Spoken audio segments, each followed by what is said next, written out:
hormati juga kita hormati bersama wonten Bapak Profesor Dr. Quraish Shihab, wonten Habib Ali bin Ibrahim, Habib Husain bin Ibrahim, beberapa pengurus PSG maupun Baitul Quran, semua ada Ustadz Arifin, Ustadz Ali, semua yang saya hormati, para hadirin yang saya hormati, juga semua demonstran ini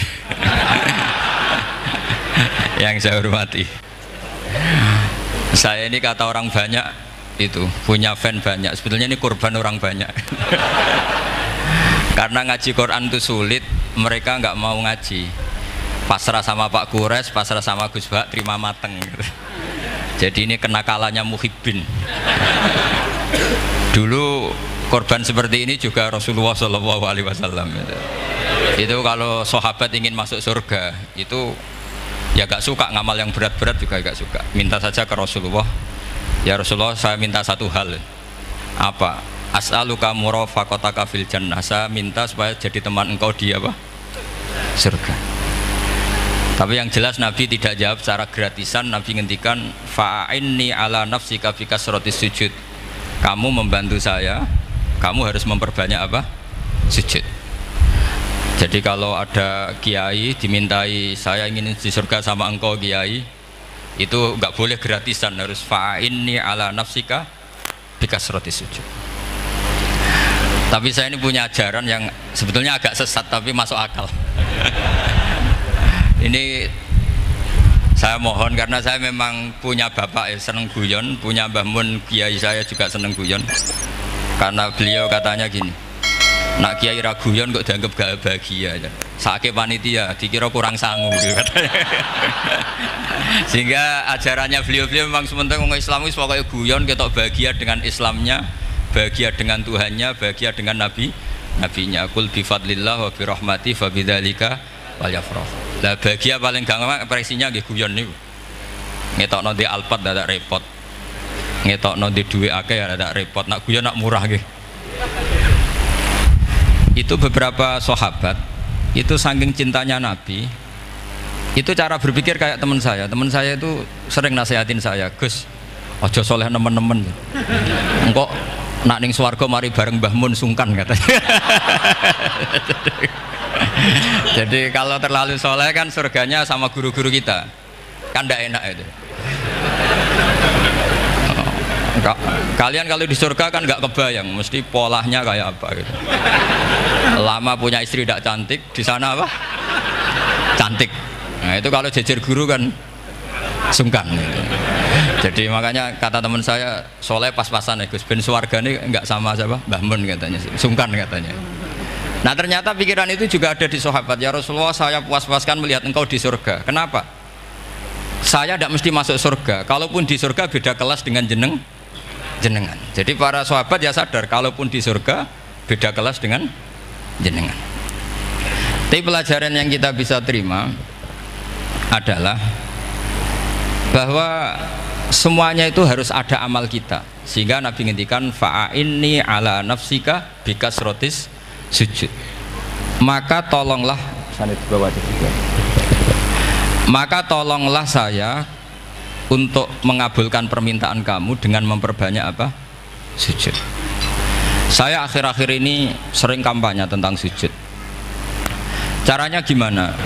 Ini sekaligus untuk anak-anak PSG utamanya, karena yang mengkaji Quran. Kata ulama, mentahbib ya, menyenangkan orang kepada Allah itu butuh bayinah. Bayinah itu logika yang kebenarannya itu coro Jawa itu jelas welo-welo, sangat jelas. Namanya al-bayinah. Saya ulang lagi ya, namanya apa? Al-bayinah. Sehingga dengan logika itu orang yang kafir saja menjadi mukmin, yang fasik menjadi soleh, yang soleh bila ilmin menjadi soleh bil ilmi atau bil hujjah. Itu yang disebut Allah, lam yakunil ladzina kafaru min ahlil kitabi wal musyrikina munfakina hatta ta'tiyahumul bayyinah. Siapa itu? Rasulun minallah yatlu suhufam mutahharah. Jadi kemampuan argumentatif itu yang harus kita bela-belain. Saya di sini sangat terhormat karena saya bisa matur di depan Pak Quraish. Saya dulu sering baca buku-buku beliau. Jadi saya nggak mungkin jadi pesaing beliau karena saya ini saya ngidolakan beliau, jadi nggak mungkin jadi pesaing beliau. Tapi kalau mutammim ikut menyempurnakan keinginan besar-besar beliau mewujudkan Islamiyah wasatiyah, insya Allah diminta atau tidak diminta harus kita bantu. Harus apa? Nah, bayinahnya apa? Bayinahnya begini. Bayinah itu satu argumentasi yang jelas begini. Ada seorang ekstremis gitu, singkat cerita mau ngebom tempat-tempat maksiat. Yang maksiat ini orang-orang Islam juga. Tapi saya tidak nuduh sampean, pokoknya orang-orang Islam juga kan. Terus ditanya sama orang yang Islam moderat, andaikan mereka nanti mati dalam keadaan demikian, aina masiruhum, lalu mereka kemana? Ya ilanar, karena mati dalam keadaan maksiat. Terus ditanya sama yang moderat tadi, moderat soleh maksudnya, bukan moderat liberal, moderat soleh. Karena orang kadang salah paham, moderat itu pikirannya terus liberal, tidak, moderat soleh. Terus kata si moderat tadi, akan dzalika muradan nabi, apa umatnya masuk neraka itu yang diinginkan nabi? Kaget si ekstremis tadi, kebetulan ini ekstremis yang masih mau mikir. Terus enggak, itu enggak yang digedaki nabi. Kalau gitu ya jangan, kita tunggu tobatnya, kita proses bersama supaya mereka mau tobat. Karena dukhuluhum annar itu tidak muradan nabi, tidak yang digedaki Nabi Muhammad SAW. Nah, cerita seperti ini tentu ada padanannya. Padanan itu artinya kias ya, kias dalam hadis sahih. Saya yakin hadis itu sahih. Kalaupun itu dhaif itu yata'ayyadu bi fatwal ulama, menjadi kuat karena banyak ulama yang fatwakan seperti itu. Saya pastikan itu diriwayatkan Qadhi Iyad dalam kitab Asy-Syifa, juga diriwayatkan Ihya, juga diriwayatkan di Hayatus Sahabah. Di situ ada sekian sanad sing yuqawi ba'duhu ba'dur. Kenapa ini saya utarakan? Karena di kota itu sanggerono hadis itu takokno sahih ta ora. Kadang sing takok ya ndak paham itu. Wong maca kitab ra iso kok takok sahih ta ora. Yang ditanya juga aneh. Terus berusaha jawab. Padahal kadang ya ndak bisa juga jadi. Di hadis itu ada penjelasan begini. Ada seorang Arabi itu orang Bedui lah, orang yang kurang peradaban. Minta sesuatu pada Rasulullah SAW. Karena Nabi itu tidak orang kaya, Nabi tidak jutawan, tidak hartawan, dikasih. Mungkin kalau uang sekarang mungkin 50.000 atau berapa. Orang itu gerutu segrutu-gerutunya. Nabi kok pelit gitu, kira-kira seperti itu. Akhirnya sahabat ini merasa tidak nyaman, ingin, karena ini Arab ya, ingin mengadili ini.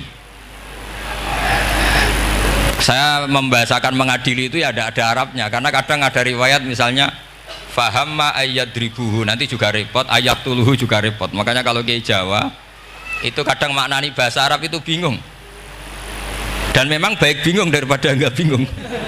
Karena kalau yang enggak bingung itu keliru pede. Misalnya jika istri kamu agak rewel itu begini-begini gitu. Terus ada kalimat wadribuhun, maka pukullah. Itu kalau orang nggak bingung langsung diterjemah mukullah, nanti dilaporkan Komnas HAM gitu. Tapi kalau yang bingung itu akhirnya tatallub mencari-cari. Ternyata di semua tafsir disebut dorban ghairu mubarrihin, ya mukul tapi yang tidak menyakiti. Jadi kekeliruan itu pasti dimulai orang-orang yang nggak bingung. Jadi ilmunya nggak cukup, akhirnya nggak bingung. Bingung itu penting. Loh betul loh. Nggak ada orang alim kecuali dari bingung. Karena orang alim itu nggak bisa pede. Karena referensinya banyak, kemungkinannya banyak. Sehingga mesti pikiran pertama kalau ada lafadz ini maknawi apa lafzi. Ini mahmul apa enggak? Ini mansuh enggak? Ini muqayyad mutlak enggak? Ini sekaligus jadi pusat studi Quran, jadi supaya teman-teman memang seperti itu. Kata wadribuhun, maka pukullah. Saya masih ingat betul ketika Pak Quraisyab nulis di Membumikan Al-Quran tentang alak. Itu kalau orang ahli embriologi dimaknani alak segumpal darah itu mesti tertawa-tawa, karena nggak ada dalam proses embriologi orang lewat proses segumpal apa? Darah. Tapi kalau alak itu madatul kalimah dari kata aliko ya'liko alakon, sesuatu yang menempel, jadi zigot yang berhasil menempel di dinding rahim itu yang jadi anak, itu ya normal saja, memang itu terjadi. Ya barokahnya bingung tadi. Atau alak dimaknani segumpal darah tapi min haitsul jinsiyah. Artinya haitsul jinsiyah itu sejenis ini. Jadi bukan di proses embriologinya tapi di jenisnya, supaya orang tidak sombong diistilahkan min alak, tapi maknanya min jinsil alak, bukan alaknya tapi jenis alak. Itu kayak Abu Bakar itu kalau sedang bully manusia yang sombong-sombong itu, kamu kok sombong, kamu itu keluar min makhrajil bauli marroten katanya. Gitu. Supaya orang tidak sombong itu diistilahkan manusia itu yakhruju min makhrajil bauli apa? Marroten. Kan kamu keluar dari makhrajil bauli berapa? 2 kali kan? Minar rojul lewat penis, terus nanti lahir juga lewat min makhrajil baul. Jadi untuk mengadili manusia supaya tidak sombong diistilahkan keluar min makhrajil baul marroten. Nah mungkin alak kalau maknanya segumpal darah itu maknanya jenisnya seperti ini. Kenapa kamu sombong? Jangan digugat tentang itu proses embriologi, kalau itu tidak ngalami itu. Jadi akhirnya barokahnya bingung itu alak dari proses embriologi maknanya apa? Aliko ya aliku alakon, sesuatu yang nempel, yang sukses nempel di dinding rahim. Tapi dari segi jenis mendidik tawadu, mendidik khafdul janah lil mukminin, mendidik adzul wal ingkisar, rasa hina, nah, itu dengan makna tadi. Saya teruskan ya. Si Arabi tadi karena dikasih 50.000 gerutu, terus akhirnya Nabi memanggil Arabi tadi karena mau dipukulin sama sahabat. Nggak tahu mau dipukulin atau mau dibunuh, nggak tahu, pokoknya dikerasin tadi. Makanya nggak usah diterjemah, kalau diterjemah nanti jadi bingung.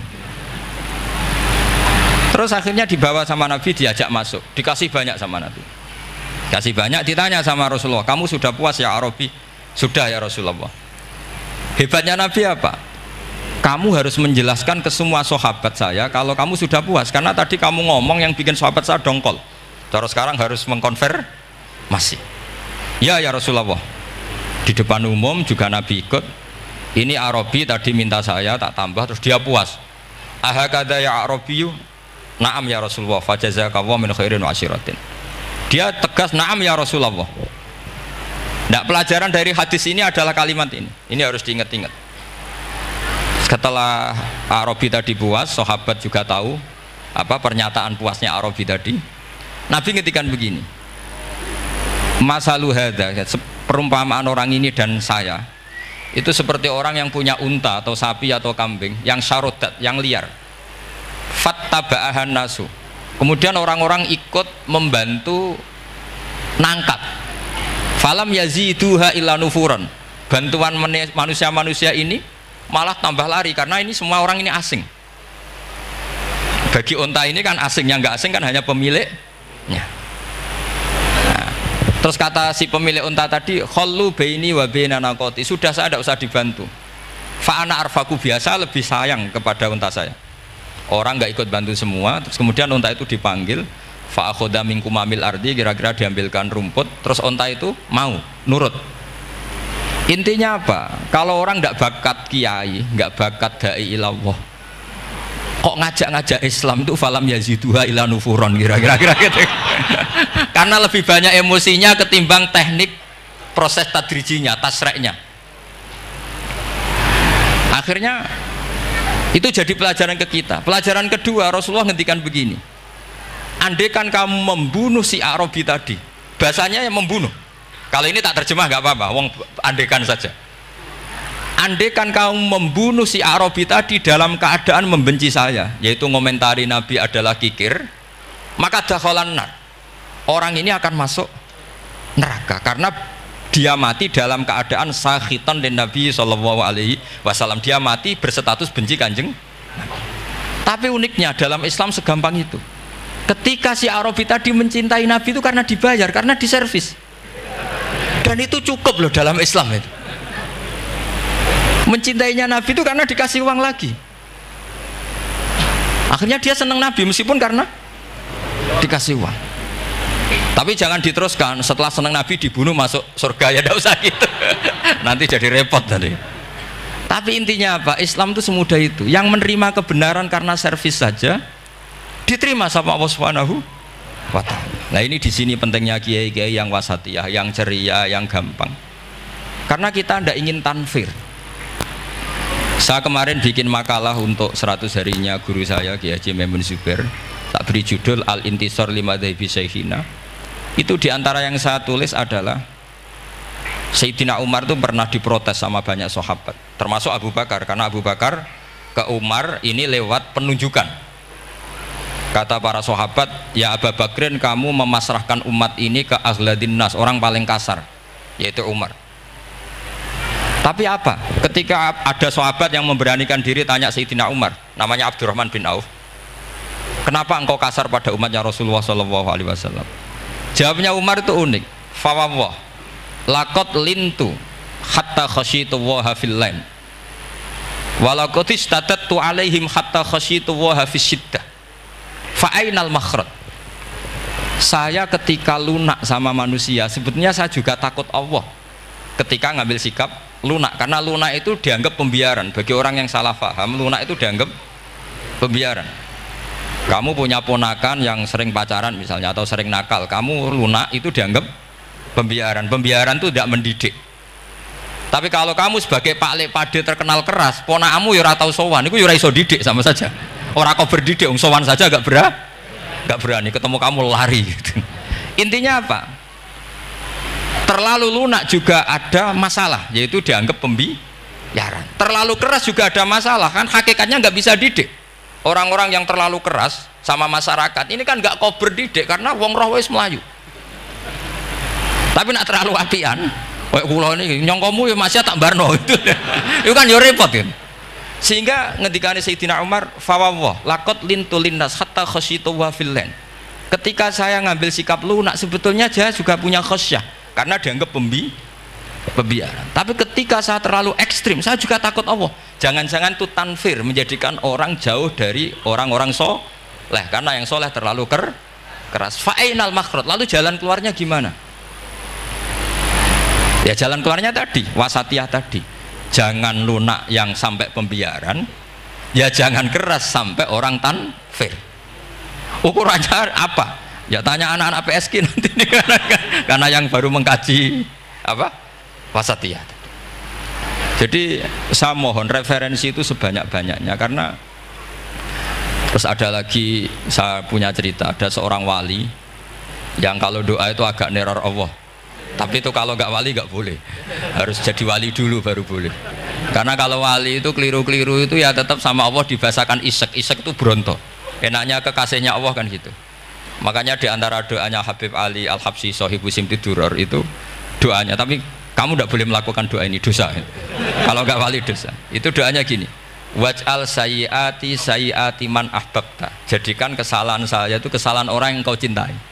Jadi kamane cara Jawa wis kadung disayang, salah-salah wis bener gitu. Jadi waj'al sayyiati man ahbabta. Jadi kalau orang yang sudah super itu salahnya jadi apik.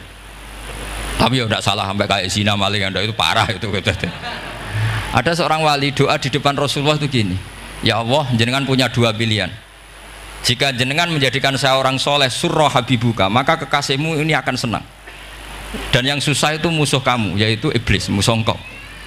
Tapi jika engkau ingin saya ini dolim, jadi orang dolim, yang susah itu kekasihmu, yaitu Nabi Muhammad SAW, yang seneng musuhmu, yaitu iblis. Mohon jenengan milih mawon, nyeneng no kekasihmu, apa nyeneng no musuhmu gitu. Ya sudah, kan Allah tidak punya pilihan. Mana mungkin Allah ingin menyusahkan kekasihnya, yaitu kanjeng Nabi Muhammad SAW. Sama, semua ulama tidak ingin umatnya Nabi matu khinal maksiyah, mati dalam keadaan maksiat. Maka kita berusaha semaksimal mungkin, semoga mereka tobat. Semua Quran itu la'allahum yarji'un, la'allahum yantahun, diharapkan mereka Allah yang Tuhan saja, yang al-ghaniyul mutlak, Allah yang al-jabbar al-qahhar saja, sama orang-orang yang asrafu ala anfusi masih dipanggil-panggil, wa anibu ila rabbikum wa aslimu lah. Allah yang Tuhan saja memanggil yang sedang di luar dipanggil masuk. Masa kita gara-gara soleh yang over, yang sudah di dalam mau dikeluarin? Itu kan apa-apaan itu. Makanya ini pasti tak dukung Islam Wasatiyah. Jadi saya dukung itu bihujjatin, bukan karena saya hormat Pak Kores orang sepuh, itu enggak. Memang bihujjatin. Kalau soal dukung karena orang sepuh itu etika namanya apa? Etika tentu saya lakukan itu, pasti saya lakukan karena itu etika. Tapi lebih dari itu karena bihujjatin wadihah, bihujjatin bayyinah. Memang logikanya seperti itu. Allah yang Tuhan saja selalu memanggil yang luar dimasukkan ke dalam. Masa yang sudah di dalam dikeluarin. Makanya kitab Ithaf, kitabnya Sayyid Zabidi itu, Sayyid Murtado Az-Zabidi, itu bab takfir, itu beliau ngeritik entek ngamek corong Jawa sampai sekian kuras. Sampai beliau mengutip fa innal imama la ayyukhti afil afi khairun min ayyukhti afil uqubah. Kowe de keputusan salah nyepuro luwih apik timbang salah nyekso. Nyepuro itu salah tetap bener. Tapi nak nyekso bener ora mesti bener. Fa innal imam la ayyukhti afil afi khairun min ayyukhti afil uqubah. Sehingga beliau terus hampir sekian kuras. Coba hadis di Muslim, di Sahih Muslim itu Usamah ya. Kalau di Sahih Muslim itu rawinya disebut Usamah bin Zaid. Tapi di beberapa riwayat ada yang menyebut itu tidak Usamah. Sehingga banyak syarah mengatakan itu ta'addudul waqi'ah. Memang kejadiannya dialami sekian sahabat. Itu ada perang gitu ketika musuhnya terdesak. Padahal musuh ini sudah memotong sekian tangan sahabat, ada yang sudah pernah baca sahabat. Ketika terdesak dia mengatakan la ilaha illallah Muhammadur. Singkat cerita oleh Usamah tetap ditusuk sampai mati. Tapi sama Rasulullah ketika lapor, kamu membunuh setelah mengucapkan la ilaha illallah ya Usamah? Iya. Tapi innama qolaha muta'awwidan, dia mengatakan kalimat itu karena muta'awwidan, nyari perlindungan saja. Afala syaqaqta an batni, afala syaqaqta an qalbi. Sudah kamu lihat di dadanya kalau dia betul-betul ngomong karena mutawi dan jangan-jangan karena iman betul. Terus memangnya ketika kamu iman, orang-orang sahabat itu rata-rata kan pernah kafir. Memangnya ketika kamu iman tak curigai kan? Enggak, langsung saya terima. Kenapa ini main curiga kira-kira? Sampai seperti itu saktinya kalimat la ilaha. Jadi kalaupun diomongkan mutawidan saja tetap sah, meskipun ngomongnya hanya untuk perlindungan dari apa? Safe, dari pedang. Malah ada riwayat lain yang menyebutkan itu tidak Usamah di tafsir Qurtubi itu yang ya ayyuhalladzina amanu idza darabtum fi sabilillahi fatabayyanu wala taqulu liman alqa ilaikumus salam lasta mu'mina. Itu kalau di riwayat Qurtubi lebih ekstrim lagi. Si orang tadi tidak Usamah, jelas pastikan itu tidak Usamah, ada yang lain tidak Usamah. Itu bantah Nabi. Ya Rasulullah, andaikan belah dadanya orang itu saya belah, apakah kemudian saya tahu apa yang ada di hatinya? Jadi Nabi jadi dibantah. Ya rodok khawarid. Jadi Nabi masih dibantah. Kata Nabi, ya enggak, kamu tetap enggak tahu apa yang ada di hatinya. Loh, terus masalahnya apa? Masalahnya begini, setelah kamu belah dadanya, kamu tetap enggak tahu hatinya kan? Fala anta ta'lamu ma fi qalbi wala anta tusaddiqu ma fi lisani. Jadi kowe udah di wong kacau. Ngerti hatinya yang enggak, percaya lisannya juga enggak. Kan enggak ada hujah yang kamu ambil. Harusnya kata Nabi profesional dong. Nak roh hati ini rujukannya lisan.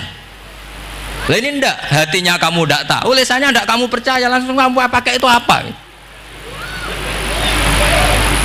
Seperti saya sama jenengan kan gampang, aku raro niati sampean ngaji api apa raro. Sementing tak kongkon ngaji berarti seneng ngaji. Jadi jelas ada yang diambil. Makanya semenjak itu para ulama rata-rata itu hampir semuanya itu Islamnya wasatiyah. Karena ciri khas agama ini adalah wallahu yad'u ila daris salam. Selalu memanggil-manggil supaya orang masuk. Enggak ada ayat wallahu yukhriju min daris salam, itu enggak ada. Allah mengusir orang min daris, enggak ada. Nah, kalau sampean salahnya orang yang dicintai kayak Nabi Adam, nasib sampean. Nabi Adam itu salah karena makan apa? Sajaratil khuldi. Kata cerita-cerita gitulah. Nanti bisa diperdebatkan. Sajaratil khuldi itu nama larangan, itu nama salah sebetulnya. Nanti tanya Pak Kures, itu kan sebenarnya gini. Istilah khuldin itu bahasa setan. Hal adulluka ala sajaratul khuldi wa mulki la yabla. Jadi iblis itu goda Adam, kamu ingin mangan pohon keabadian. Jadi kalau kita mengistilahkan sajaratul khuldi berarti mengesahkan istilah yang dipilih setan. Jadi masalah. Makanya saya enggak pokoknya anut-anut umum wong muni sajaratul khuldi ya ikut sajaratul khuldi. Tapi ini sebetulnya bahasa yang dipakai dipakai setan. Singkat cerita Nabi Adam itu akhirnya makan tapi tidak banyak, makanya sebagian aja diredaksikan dzaqo itu ngicipi. Makanya ada akala, berarti dzauq juga disebut aklu, tapi aklu yang sedikit disebut dzauq atau dzaqo. Nah, ketika makan itu Allah duka, tapi duka be orang yang dicintai, diwarai. Cung Adam, kowe tak warai donga supaya tak sepuro. Jadi kaya anak apa minggat wong disayang, disangoni minggat lah tak sangon. Makanya waj'al sayyiati man ahbabta. Disangoni fatalaqa Adamu min rabbih kalimatin fataba alaih. Makanya saya kalau baca ayat itu cek enak, jadi sangoni. Maca iki cung ya engko ben dadi minggat digani HP mbek dhuwit engko nek wis kepen mulai ya semulai. Makanya itu jadi Quran itu luar biasa. Akhirnya Nabi Adam yang benar diusir, tapi sudah bawa bekal, diwarai baik pangeran.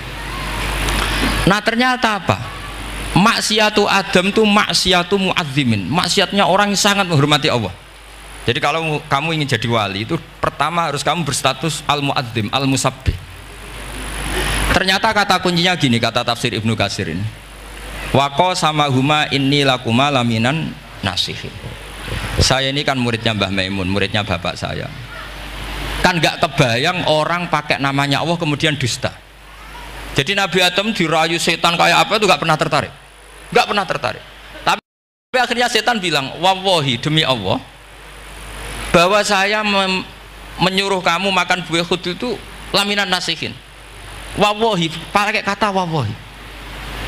Terus Allah ya sudah merevisi larangan itu, sekarang sudah bilang boleh katanya.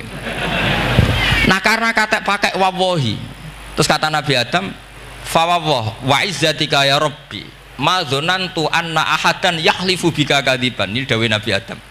Adam wis tak kandhani kok ora nurut alasan apa? Terus Adam atau pangeran wa izzatika, demi kehormatanmu ya Allah, fawawahi ma adzunnu anna ahadan yahlifu bika kadziban. Saya tidak pernah ngira ada hambamu, ada makhluk kemudian mencatut nama engkau kemudian dia dusta. Kenapa saya sebut-sebut nanti tadi asmani Mbah Mun? Andai kan saya punya teman biasa bodoni saya, biasa bodoni saya, nipu saya, terus bilang gini, Gus Bah jenengan ditimbali Mbah Mun, dan dia sumpah, kira-kira tak pikir apa enggak? Enggak, pasti saya langsung meskipun ya dibodoni. Karena saking wibawanya Mbah Mun sehingga saya enggak ngecek lagi orang ini bohong apa tidak. Nah, Nabi Adam saking wibawanya Allah di hatinya Nabi Adam, kita disebut wawahi. Allah sekarang halalkan itu, sudah tidak pikir panjang, karena dia tidak pernah ngira ada orang mencatut nama Allah kemudian dia dusta. Seperti di dunia santri misalnya ada yang dipanggil Habib Ali, masuk disumpah sih tenang taura. Oh itu mesti teman yang biasa bodoni sampean lah, mesti langsung saking takutnya kan gitu. Sampean takut istri dibilangi teman, bojomu nelpon, wah langsung ulang. Itu mesti tidak dikonfirmasi lagi itu, saking takutnya itu. Nah Nabi Adam itu seperti itu, saking takzimnya kepada Allah sehingga ketika disebut wawahi, nah itu yang kata kuncinya waqo sama huma inni lakuma laminan nasihin fadallahuma bihur. Itu kalau sampean teliti, ini kesangannya Pak Kures pakai madatul kalimah itu kelihatan. Fadallahuma itu rujuknya ke iblis. Jadi Adam di situ korban terus. Kan waqo sama huma, iblis sumpah ke Adam Hawa. Fadallahuma, iblis menunjukkan Adam Hawa. Sehingga dia dua orang ini maksiat itu semuanya korban. Dia hanya sebagai objek. Kreatornya yaitu iblis.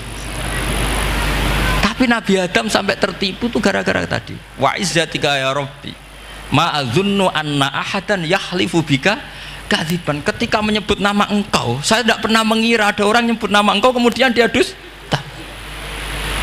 Saya bayangkan orang paling brengsek sekalipun teman saya kalau bilang Gus sampean dipanggil Mbah Mun, tentu tidak saya pikir lagi.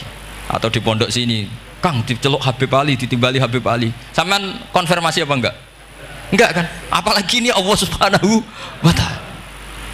Jadi uang nek sebakat wali itu begitu. Nah kalau jenis ini kok salah, itu waj'al sayyiati man ahbab. Kanjeng Nabi dalam lahirnya juga pernah salah dalam lahirnya, karena Nabi memberi izin orang-orang munafik gak ikut perang. Salahnya secara fikih adalah kewajiban perang zaman itu Karena zaman itu memang orang-orang kafir juga merangi kita, sehingga kita dibolehkan merangi. Jangan hanya cerita Nabi perang, berarti perang syariat ada gitu. Nabi perang karena diperangi. Jelas ayatnya, udzina lilladzina yuqatalun, diberi izin bagi yang ngalami yuqatalun, diperangi, baru diberi izin perang. Jangan langsung bangun tidur perang, itu enggak ada ayatnya. Qatilul ladzina yuqatilunakum, merangi yang merangi kamu, wa akhrijuhum ya min haitsu akhrajukum, ngusir yang ngusir kamu. Jadi perang itu akibat, bukan sebab. Akhirnya Nabi itu secara fikih itu salah, secara fikih karena memberi izin orang munafik. Tapi Allah ketika sama Rasulullah Muhammad SAW, karena kekasihnya, ngendikannya sudah dimulai, afawwahu angka, Muhammad tenang wae wis tak sepuro. Cuma aku takok kena apa kok buka izin. Tapi itu kalimatnya afawwahu dimulai dengan kalimat yang menyenangkan, afawwahu. Jadi ibarat sampean salah sama orang tua, wes sepeda mbok ora pamit itu serapa salah, cuma aku tetap takok alasan apa gitu loh. Tapi bilang wis gak apa-apa cung, sepeda motor mbok gowo mbok dol iku ora apa-apa, cuma aku takok kena apa. Tapi mukadimahe ora apa-apa sih. Kayak apa Allah sama nabinya. Jadi mengkonfirmasi saja dimulai dengan afawwahu angka lima adzinta lahum. Wong karwan wong munafik gak ndek ngamal malah mbok ora perang, wis malah ora tau khidmah agama. Jadi makanya terus orang-orang soleh kalau berdoa apa? Waj'al sayyiati man ahbabta, ya Allah jadikan kesalahan saya adalah kesalahan orang yang kau cintai. Nah yang paling dicintai Allah tentu umat Rasulullah Shallallahu Alaihi Wasallam. Saya tak beri ijazah, kali ini tak ijazahkan nggak apa-apa karena ini hadis sahih musalsal. Umatnya Nabi kok gak enak bi, kontrak ebek pangeran sebelum salah itu sudah ada kontrak. Makanya Nabi itu ngendikannya bangga sekali. U'titu khamsan lam yu'tahunna nabiyyun qabli atau ahadun min qabli. Saya diberi 5 hal hadiah sama Allah yang umat sebelumku, nabi sebelumku tidak diberi hadiah itu. Di antara hadiah itu terbesar adalah wa'u'titu khawatima suratil Baqarah. Saya diberi hadiah akhir dari surat Baqarah. Kok ada hadiah gimana? Allah itu sudah naikkan kontrak dengan kita disuruh doa sama Allah. Rabbana la tu'akhidna in nasina waqta. Ya Allah, suatu saat saya salah, padahal kita pasti salah. Suatu saat Gusti, suatu saat kita salah, jangan kasih sanksi loh. Oke, mau oke. Itu lu itu kok udah enak gimana? Sebelum kita salah, naikkan kontrak sama Allah dan Rabbana la tu'akhidna in nasina aw akhtana. Ya Allah, jangan jatuhkan sanksi kepada kita jika suatu saat saya lupa atau salah. Qala na'am, Allah jawab nah. Makanya Nabi senengnya bukan main tentang apa? Saya diberi hadiah akhir surat Baqarah. Tapi sekarang jadi fitnah tadi. Yang kiai NU baca itu dipakai tahlilan, kadang-kadang yang baca agak paham, yang kritik juga agak paham. Jadi ya sudah, innalillahi wa inna ilaihi raji'un. Sebetulnya itu diabadikan di tahlil itu karena itu surat yang luar. Tapi sebagian yang baca agak paham, sehingga ya dingin saja wong enggak paham. Tapi kalau kita yang paham itu luar biasa, wong belum salah sudah ada perjanjian la tu'akhidna in nasina aw akhtana. Sama Allah dijawab, nah, iya umatem nak salah orang langsung tak siksa. Aman. Maksudnya dintain tobat aja terus salah terus. Kayak apa? Makanya beda. Nabi itu begitu bangganya dengan akhir surat apa? Baqarah. Terus tafsir kedua, umat ini adalah umat yang sifat Allah itu selalu aktif dan dua-duanya aktif. Ini perlu saya sampaikan berkali-kali, dua-duanya aktif. Sehingga orang soleh itu nggak boleh mengadili orang dolim. Itu umatnya Rasulullah Shallallahu Alaihi Wasallam. Begini logikanya ya.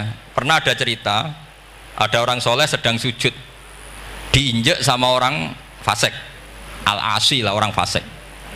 Karena orang soleh ini diinjek, orang soleh, bawaan orang soleh itu ya kadang gampang marah, bawaan orang soleh. Tapi pas marah itu nyatut nama Allah. Fawawahi la yaghfirullahu laka, pakai nama Allah.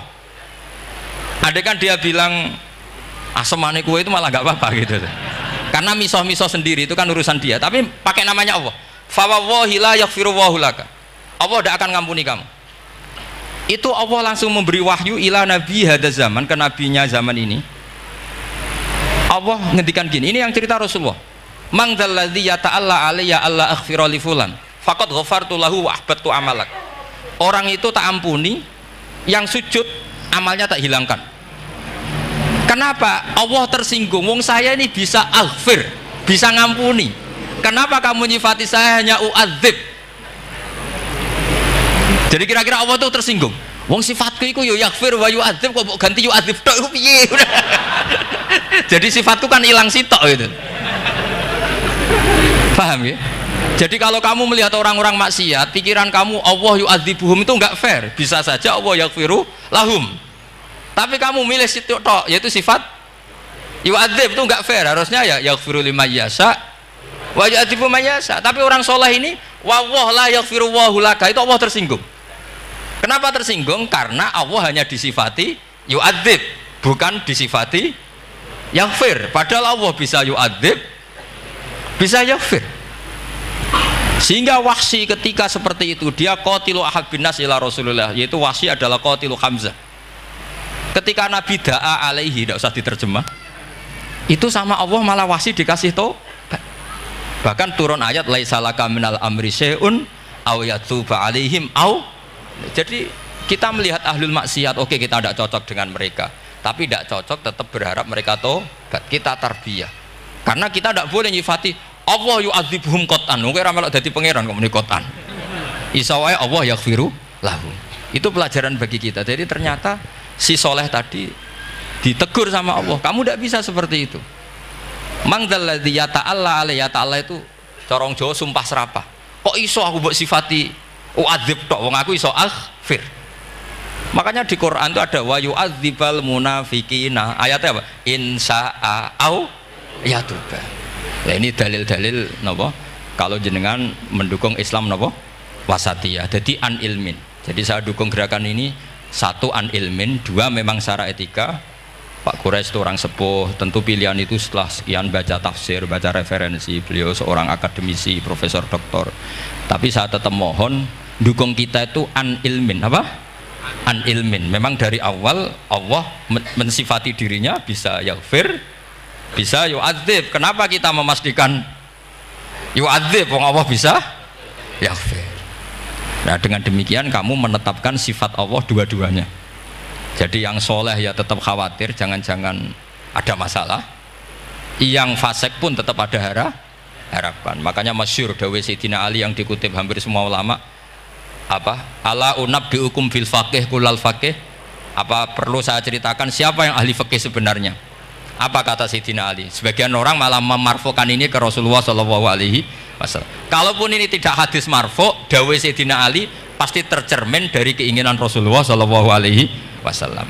Ketika Nabi ditanya siapa itu al-faqih kul al-faqih atau Sayyidina Ali, malam yuknitin nas min rahmatillah walam yu'amminhum min makrillah. Apapun kondisinya orang, jangan putus asakan dari rahmatnya Allah.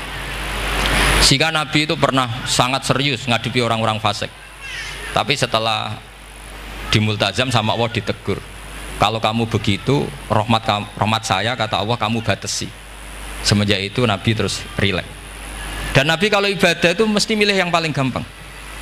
Ma khayyara Rasulullah sallallahu alaihi wasallam amroini ilahtaron apa? Aisarahuma, pasti milih yang paling gampang. Termasuk Nabi unik itu tofarohiban. Semua sahabat itu tofu musyatan, semua tawaf secara jalan. Tapi Nabi tofa rogiban. Jika kata ulama-ulama usul fikih, afdal mana? Ya afdal tawaf secara jalan, karena al ajur bi qadrit ta'ab. Tapi untuk Nabi itu afdal tofa rogiban. Kenapa? Karena Nabi adalah muallimul ummah, pengajar umat. Kalau Nabi tidak tofa rogiban, maka orang akan bilang syarat sahnya tawaf harus jalan. Barokahnya Nabi naik unta, orang mengesahkan tawaf secara rokiban.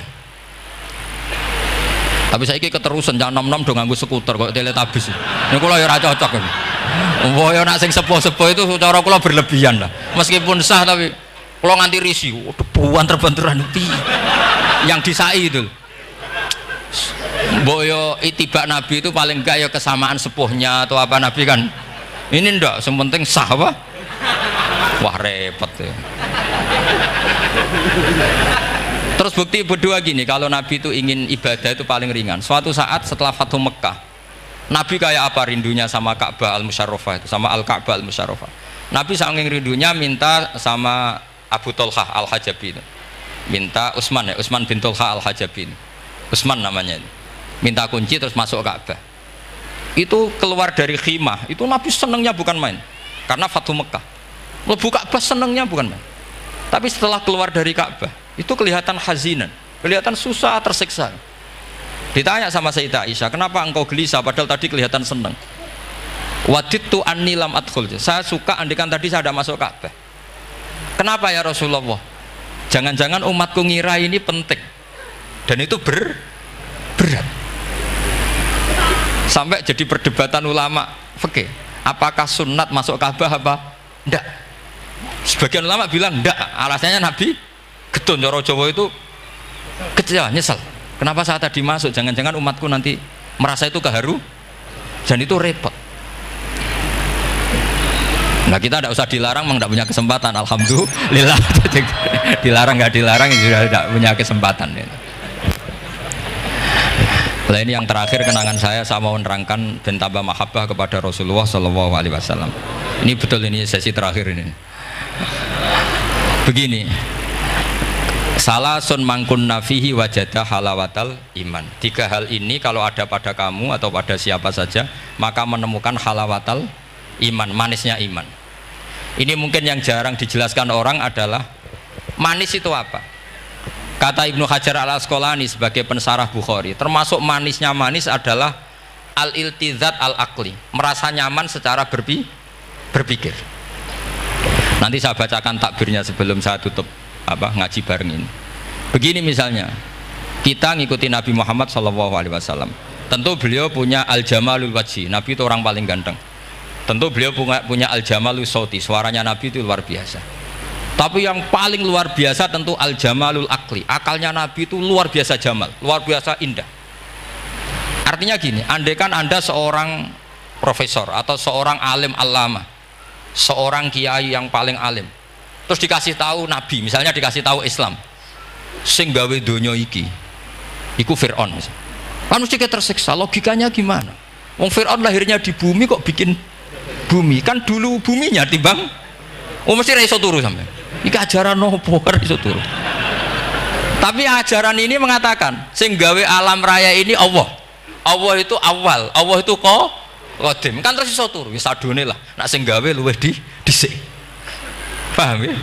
Terus sing gawe ku ala kulli syai'in qadir, wis adone lah, jenenge gawe alam mesti ala kulli syai'in qadir. Nah terus misalnya diajak paham ateis, alam ini ndak ada, kemudian ada, penciptanya apa? Ya ketiadaan. Oh ora iso turu sampean. Bagaimana mungkin al-adam yakhluqu maujudan, alam yang maujud diciptakan oleh Adam? Oh ora iso turu sampean.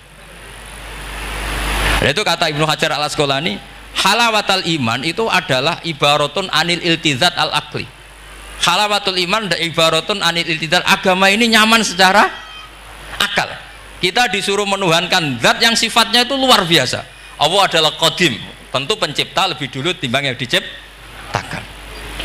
Kan enak, keren kan? Terus alam yang maujudat, hadhil maujudat khalaqaha wajibul wujud. Ini maujudat diciptakan zat yang super wujud, yaitu wajibul, kan iso turu sampean. Oke, masuk akal.